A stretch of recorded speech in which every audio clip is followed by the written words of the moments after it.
Okay, Assalamualaikum warahmatullahi wabarakatuh. Saya Syed Faris dari GTG. Saya nak share sikit tips macam mana kita nak berjaya. Jom kita tengok. Hari ini saya nak share 8 tips macam mana nak berjaya. Jom kita tengok yang pertama, kemahuan yang sebenar. Apa yang dimaksudkan dengan kemahuan yang sebenar? Kita kalau nak tu nak betul-betul, nak yang sebenar-benarnya. Kita ada impian. Impian kita tu betul ke kita nak? Ke kita sekadar cakap di mulut? Kita letakkan goal. Kalau kata goal panjang ke goal pendek ke jangka masa panjang, jangka masa pendek. Goal yang kita letak tu, goal betul ke goal tak betul? Ataupun goal sekadar goal. Rasa nak sedapkan hati sahaja. Itu penting. Kalau kita letakkan goal, goal tu biar datang daripada hati yang kita betul-betul nak. Contoh dia senang aja, macam budak-budak beli barang, nak mak ayah dia beli barang, mainan dekat mall contohnya. Kalau kita tengok nampak kan, mak ayah selalu tengok, selalu tak bagilah anak-anak beli sebab harga kadang-kadang di luar bajet. Budak-budak tahu apa, ada tengok tu dia nak, dia guling-guling dia nak, dia guling-guling dia nak. Kadang-kadang dia berjaya. Kadang-kadang dia berjaya membuat mak ayah dia beli juga walaupun over budget. Itu sebab dia nak menunjukkan dia kemahuan sebenar. Dia tak kira dah orang nak kata apa. Orang nak tengok tu pelik lah, berguling ke apa benda, tak peduli lah. Janji dia nak, dia buat sungguh-sungguh dia nak. So itu kemahuan yang sebenar. So kita dalam kerjaya kita pun, kalau kita nak berjaya, kita kena buat benda yang sama. Berguling-guling dalam jiwa kita lah untuk dapatkan benda yang kita nak tu. Itu yang pertama. Yang kedua kita tengok usaha sedaya upaya. Of course dalam kita nak mendapat sesuatu kita kena usahalah. Kita kena usaha bukan sekadar ala kadar saja usaha, kita kena bersungguh-sungguh. Usaha tu kita letak sungguh-sungguh, effort kita letak sungguh-sungguh. Kalau daya kita ada 100, contohlah dia punya kata apa, gauge daya kita tu katalah 100. Kita buat 100, kita buat 110. Kita go for the limit. Jangan kata spend 50 je lah daripada 100, 50 lagi simpan. Simpan buat apa? Simpan kat mana? So kita go for the limit. Setiap orang tak sama kekuatan dia. So kita go to the limit of kita punya strength. Usaha sedaya upaya. Sesuaikan dengan apa yang kita nak capai lah, sesuai dengan kerjaya kita.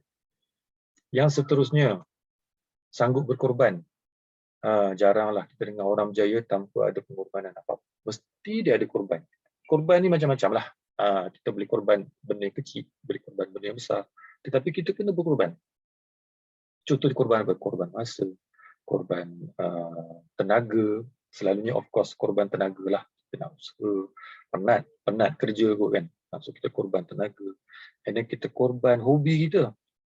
Hobi kita. Setiap hari Rabu contohnya kita akan tengok wayang. So kita korbankan hobi nak tengok wayang tu.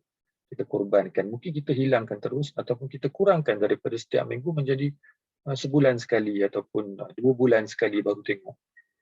Kalau kita kerap tengok TV, sehari kita spend 2 jam, 3 jam tengok TV.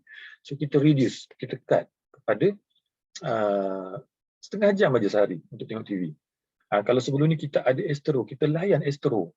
Kita ada Netflix, kita layan Netflix. Bila kita nak mengejar sesuatu, kita rasa benda tu macam mengganggu, kita terminate. Kita terminate account Netflix, kita terminate account Astro. Contohnya, itu adalah contoh-contoh berkorban. Kalau kata prospek nak berjumpa kita pada pukul 11 malam di Penang, contoh kita duduk kat Kedah. Dia kata aku available pukul 11 malam aja. So kalau nak jumpa aku waktu ni je, sorry lah. So kena datang jumpa aku waktu ni. Sanggup tak kita pergi? Kalau kita nak mencapai sesuatu, rasanya kita sanggup pergi. Itu maksudnya berkorban. Tengok tahap mana kesanggupan kita berkorban. Kalau kita rasa macam tak apalah, tak payah jumpalah, tak apalah. Maknanya kemahuan kita tadi yang item pertama tu tak betul-betul sebenar lagi. Okay, item nombor 4 ni. Never miss meeting ataupun gathering bersama group dan juga never miss training. Ini sangat-sangat penting sebab bila kita meeting dengan kawan-kawan kita, dengan leader kita sebenarnya charge diri kita dengan energi. Kita anggap kita ni macam phone lah, phone. Lama-lama pakai pun dia tenat. Dia perlu di-charge. So meeting, training seolah-olah macam power bank. Bila kita pergi, kita akan di-energize balik. Kita akan menjadi energetic balik. Sebab kerja kita ni penat. Kalau kita layan penat tu, kita akan penat habis kita. Kena ada benda yang padam penat. So kena cari jalan macam mana kita nak padam penat tu. Itu satu, itu dari satu perspektif. Perspektif yang kedua, kita pergi, kita belajar. Kita belajar teknik-teknik, kita belajar pasal produk, kita belajar daripada pengalaman-pengalaman kawan-kawan kita, pengalaman leaders kita, benda do and don'ts, macam mana kita nak handle objections daripada klien-klien kita ataupun prospek kita. So, bila kita tak join that kind of event, that kind of discussion, macam mana kita nak belajar? Macam mana kita nak dapat benda tu semua? So, kita tak akan dapat. Okay? Apa lagi yang kita boleh buat? Follow apa yang leader cakap. Leader ni dah melalui fasa, orang kata apa, fasa kenaikan dia daripada bawah sampai ke atas. Fasa dia naik tangga tu. Dia naik tangga tu bukan tangga tu bukannya tangga baru yang cantik aja. Ada tangga yang dia punya papan tu patah. Ada tangga yang dalam papan tu ada paku. Kadang-kadang terpijak paku. So ada cara-cara leader nak ajar. Okey, kalau step macam ni kau kena buat macam ni. Kalau step macam ni kita kena elakkan. So itu yang leader cakap. So follow apa yang leader cakap. Kalau leader cakap sehari kena bercakap dengan 5 orang. Dia dah calculate dah siap-siap. Dia dah calculate, dia dah ada experience. Daripada 5 tu akan menghasilkan berapa dalam masa sebulan contohnya. Daripada 5 tu mungkin kita dapat cakap dengan seorang saja yang betul-betul.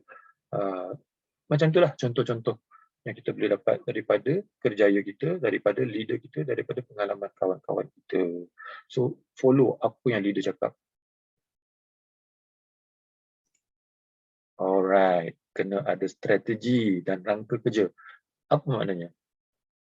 Kita dah faham dah, okey kita nak buat ni, kita nak capai goal tu, kita dah berkorban, sanggup berkorban. Tapi kerja kita tu, kita kena plan, kita kena ada strategi.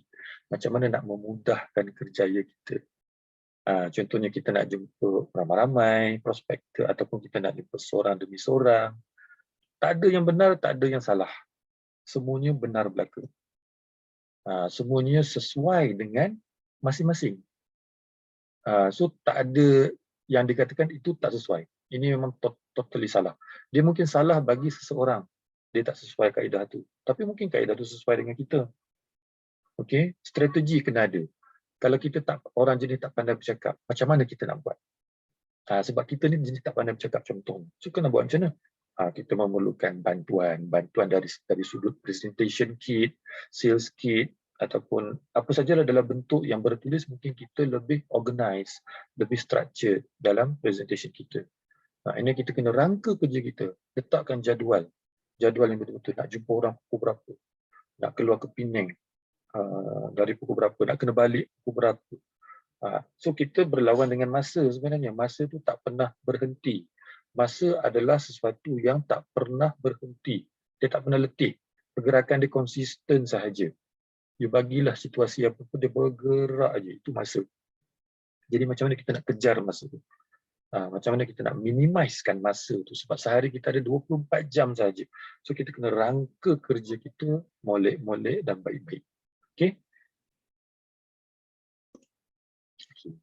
Bila kita dah boleh buat semua yang atas tadi, perkara seterusnya yang kita kena amalkan adalah istiqamah ataupun konsisten. Kena buat secara konsisten. Letakkan jadual. Kalau sehari kita set, tak apa. Kita set, kita ni orang sibuk. Kita ni contohlah, kita ni orang bekerja. Kita ni part time saja. Sehari aku ada sejam aja. Sejam tu guna habis-habisan. Setiap hari kita letakkan tu sebagai istiqamah kita. Sehari mesti aku kena tengok 1 jam untuk kerja yang kita nak kejar ni. Setiap Isnin dengan Jumaat aku letak 1 jam. Hari Sabtu dengan Ahad ada masa lebih sikit, aku letak 5 jam sehari. Boleh. Dia tak ada perkara yang kita tak ada masa. No. Kita mesti ada masa. Setiap hari mesti ada masa yang kita boleh luangkan. Tak boleh kata kita tak ada masa, tak boleh nak selit. Sebab you tak memilih untuk buat benda itu. Itu sebabnya. Tak sanggup berkorban. tak sanggup berkorban untuk potong masa yang kita biasa digunakan. Tak sanggup untuk mengurangkan hobi kita, tak sanggup untuk mengurangkan masa TV kita, tak sanggup untuk mengurangkan masa makan kita. Itu sebenarnya masa tu dia dah tetap macam tu. So kalau kata kita tak ada masa tu, saya susah nak digest. Bagi seseorang mengatakan tak ada masa. Okay, yang terakhir apa dia kat sini? Mahu memberi. Dalam pada kita menjual ni sebenarnya kita mengharapkan orang belilah, kan? Barulah terjadinya orang kata apa, kejayaan dalam satu-satu perkara tu. Kita jual, dia beli, jayalah. Tapi kita kena ingat, dalam kita menjual, kita kena memberi. Kita kena beri value, bukan kita jual benda yang orang tak perlu. Kita jual benda orang yang perlu. Kita jual benda tu memang orang tu perlu. Sekecil-kecil barang pun. Contohnya macam, nak bagi contoh apa? Kuih lah, kuih karipap. Kita jual karipap, orang ni pun jual karipap juga. Tapi kenapa karipap kita tu kita nak jual bagi orang supaya orang beli?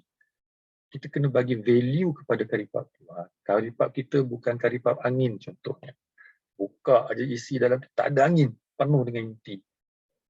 And then kita menggunakan kentang yang berkualiti tinggi, kentang yang fresh contohnya kita letak sebagai value. Agak-agak orang beli tak? Orang beli. Kita jual karipap, kita buat nota sikit kat luar tu. Kentang yang digunakan, kentang yang baru dituai. Kentang panggil apa, tuai. Kentang yang baru diambil. Kentang fresh lah. Okay. Tu contoh kita bagi value. Bila orang dah rasa value tu, dia akan beli. So kita kena ada elemen memberi dalam menjual. So insyaAllah kalau kita boleh follow 8 benda ni, bagi saya kejayaan itu adalah pasti. Kejayaan itu bukan mungkin lagi. Dia dah naik taraf kepada pasti. Cuma masa sahaja yang akan menentukan. So, buat masa ni saya share ni dulu, nanti saya akan share benda juga. Okey, terima kasih. Assalamualaikum warahmatullahi wabarakatuh.